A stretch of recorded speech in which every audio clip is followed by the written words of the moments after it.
na binigay sa akin. And Melay, speaking of that, kasi parang may mga nag-judge kay Jason na dahil mas marami ka raw work, mas malaki kang kumita, tapos yung nababash siya because parang hindi daw good provider. Na-hurt ka ba for him kapag may mga Of ganun? course. Actually, si Jason hindi na na-hurt sa ganyan. Wala siyang pakialam, kaya nga hindi na siya masyado nag-showbiz eh. Ako ang first talaga na-hurt. Siyempre, pag makabasa ka na ganyan, in fairness ganyan, wala naman din akong nababasa. Pag nakabasa na ganyan, ma-hurt ka talaga. Kasi asawa ko, ako ang mas nakakakilala sa asawa ko at ako ang alam ko ang asawa ko kung gaano kabuti yan at gaano kami kamahal niyan. The best yan ang asawa ko sa lahat sa amin.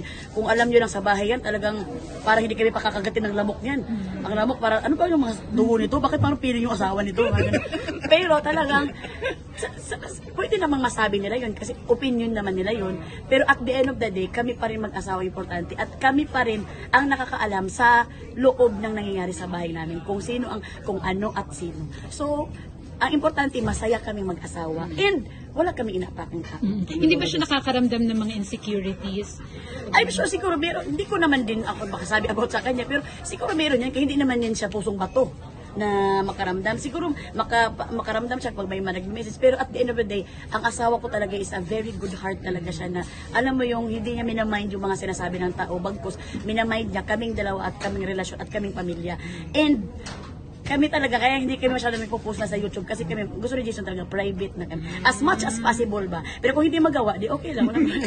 Magagawa. Pero si Jason is a very supportive talaga siya na sinusunod na naman kalokohan ko. Yung mga Queen of Tears ko. Diana ga, basta masasabi ko lang, the best ang asawa ko. Thank you talaga. Hindi siya naapektuhan sa mga bash. Ano lang masasabi mo doon sa iniintriga yung, di ba, yung relationship yung dumaan sa point na parang sabi iwalay na kayo. Anong masasabi mo doon na parang pati kayo parang dinadami na parang Lagi kami candidate sa pag-iwalay? ganyan. Pag may nahiwalay na couple, ilalagay ulit kami sa number top 1. Hindi lang kami makapost talaga number 1 kami sa listahan. Narito na naman tayo sa listahan ng mga hiwalayan. Pero syempre kami mag-asawa, kami is a very traditional kasi kami na mag-asawa ni Jason. Kasi old school kami eh. Mag-away man kami, siguro magkaroon man ng mga layasan o mga ano. Very normal yon kasi wala namang mag-asawa na hindi nag-aaway. So, kahit sa probinsya nga, kung tatanungin yung mga probinsya, may mga nag-aaway nga dyan eh. The highlights lang kasi artista kami. Pero kami, very normal kami mag-asawa na kung mag-away man kami, hindi kami maghihiwalay. Bakit? Kailangan ko, ang maghihiwalay kasi kailangan mo pa mag-file ng mga annulment. Ang haba pa ng hiwalayan. Saka ka magsasabi kung nakapirma na kayo ng annulment. Pero kami talaga, kaya masabi ko, ano ba yung mga chismis na hiwalay? Hindi pa naman yan hiwalay. Baka nag-away lang. Kasi kami talaga, nag-aaway. Alam nga naman, hindi kayo mag-away. Tigilan natin ang away lang sa press. Gagawin tayo. Hindi naman pwedeng ganun, di ba? So, talagang kami, nag-aaway talaga kami. Pero at the end of the day, pinipili namin isa't isa para sa mga bata. Pero dumating na ba sa point na parang dumating na sa sobrang away niyo, parang gusto niyo nang dumating sa point? Lagi naman yan, labo na first year sa inyong relasyon.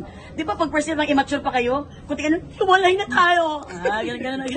Yung parang mga ganun. Pero at the end of the day, hindi nyo pa rin pakikinggan yan kasi kapag ilang days lang nga, may miss yun ng isa't isa. Mga ganun naman. So, ibig sabihin, talagang mas strong yung relationship ninyo, yung na-build nyo na, kaysa doon galit nyo sa isa't isa. Selosa ka ba?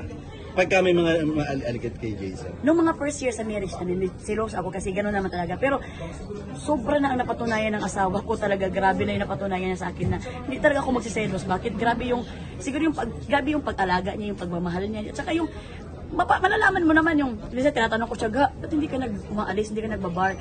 Siya, hindi mo ba ikatuwa yun? Sabi niya. Alam mo, pag umaalis ka, pupunta ka ng bar, naghahanap ka lang ng tentasyon. So kapag pupuntahan mo talaga ang tentasyon. Eh siyempre pag may alak na yan, may kanay sa utak mo. So alam mo yung may mga ganun na mga answer na talaga hindi talaga umaalis ang asawa ko. Pag wala siyang trabaho, talaga nasa bahay lang talaga siya. So very proud. Mas magaling, maalis pa ako. Ang galing mo talagang gano'n ako. So talagang the best talaga ang asawa ko, yun ang masabi ko.